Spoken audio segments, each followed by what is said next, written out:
It is hard to admit for some, but I must say, especially now, that the American idea is in trouble.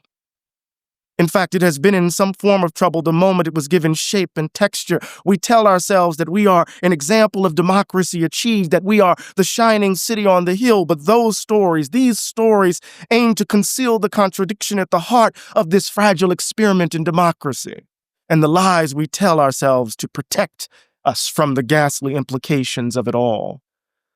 Baldwin put it this way in 1964, quote, "The people who settled the country had a fatal flaw. They could recognize a man when they saw one. They knew he wasn't anything else but a man. But since they were Christian and since they had already decided that they came here to establish a free country, the only way to justify the role this chattel was playing in one's life was to say that he was not a man. For if he wasn't, then no crime had been committed." And then Baldwin says, "That lie is the basis of our present trouble." End quote. We know this country has been and continues to be a place where the value gap affects the distribution of advantage and disadvantage, that we have created a way of life where some are valued and have standing, while others must experience what philosophers describe as a generalized sense of disregard. Our history betrays us repeatedly on this score. We know governmental policy in the post-World War II era gave birth to the vaunted American middle class, and we know that African Americans were systematically locked out of those benefits, the benefits of those policies, and we know that African Americans were systematically locked out of the American dream. We think about redlining, we think about residential segregation, we think about bank policies. We know that we have built the country true, that racial inequality is not the result of happenstance, it's the result of policy decisions. Think back to January 6th and compare how the police responded to that mob and how they responded to some of the peaceful protests last summer, yes? We have too long told ourselves a story that secures our virtue and protects us from our vice. But today we confront the ugliness of who we are. We are in a kind of cold civil war. Millions of Americans feel that the country has turned its back on them, that the browning of America represents a distinct decline, and some among them decided, as I said, to sack the Capitol because they believed the election was stolen. They believe that only white votes matter.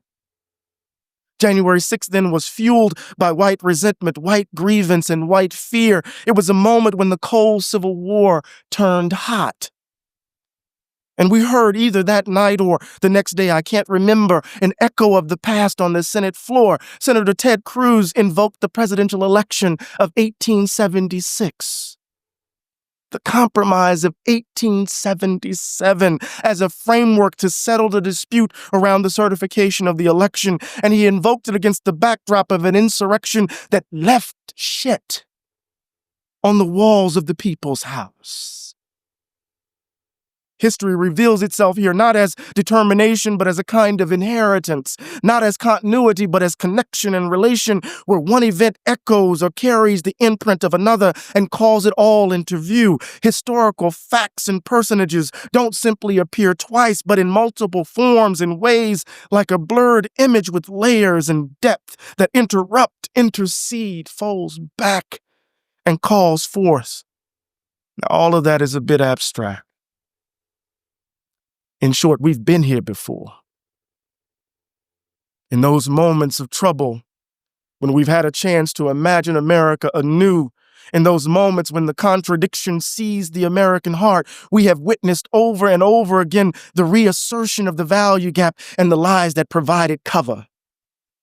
Think about the Civil War and radical Reconstruction, what historians refer to as the Second Founding. What did we see? This is the moment, the formation of the modern U.S. nation-state, the passage of the Civil War amendments. And what did we get in response? We got Jim Crow in the South.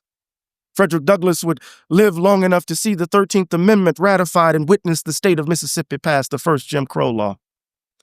He would call them the apostles of forgetfulness. Right? We see convict leasing, what historians call another form of slavery, where the state was deployed to conscript black labor to help build cities like Birmingham, Alabama. We see the ideology of Anglo-Saxonism guiding our imperial efforts across the globe. At the very moment in which we're consolidating racial apartheid in the American South, we're bringing millions of people of color under our rule in Cuba and the Philippines. Anglo-Saxonism is not the possession simply of the South, y'all. It's all of us. And this is why Hitler looks to the United States for a model, not necessarily for the Nuremberg laws, but for all the things that he's trying to imagine, right, in Hitler's Germany. The same thing happened in the mid-20th century. Black freedom struggle demanded broad-based inclusion. Historians refer to this period as the Second Reconstruction, an attempt to fulfill the broken promises of the first. And what did we get in response? The election of Richard Nixon twice. Calls for law and order, the tax revolt in California, which laid the foundation for the shredding of the social safety net, and eventually the election of Ronald Reagan. The last major piece of legislation passed in the Great Society was the Fair Housing Act of 1964. Ronald Reagan is elected 12 years later to undo it all. At each turn, when we have faced the kind of moral reckoning we now face, we have doubled down on our ugliness.